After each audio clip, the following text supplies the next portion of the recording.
मराठवाड्यात काँग्रेसला मोठा धक्का बसणार अशी माहिती सूत्रांकडून मिळतेय।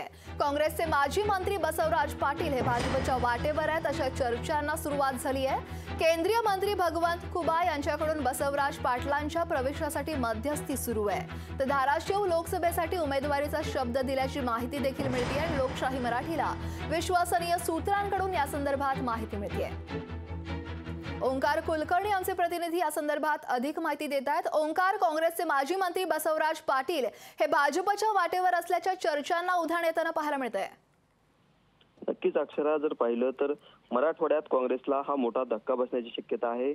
माजी केंद्रीय गृहमंत्री शिवराज पाटील चाकूरकर यांचे मानसपुत्र म्हणून परिचित असलेले काँग्रेसचे माजी मंत्री बसवराज पाटील हे आता भाजपच्या वाटेवर असल्याची माहिती लोकशाही मराठीला विश्वसनीय सूत्रांकडून मिळत आहे।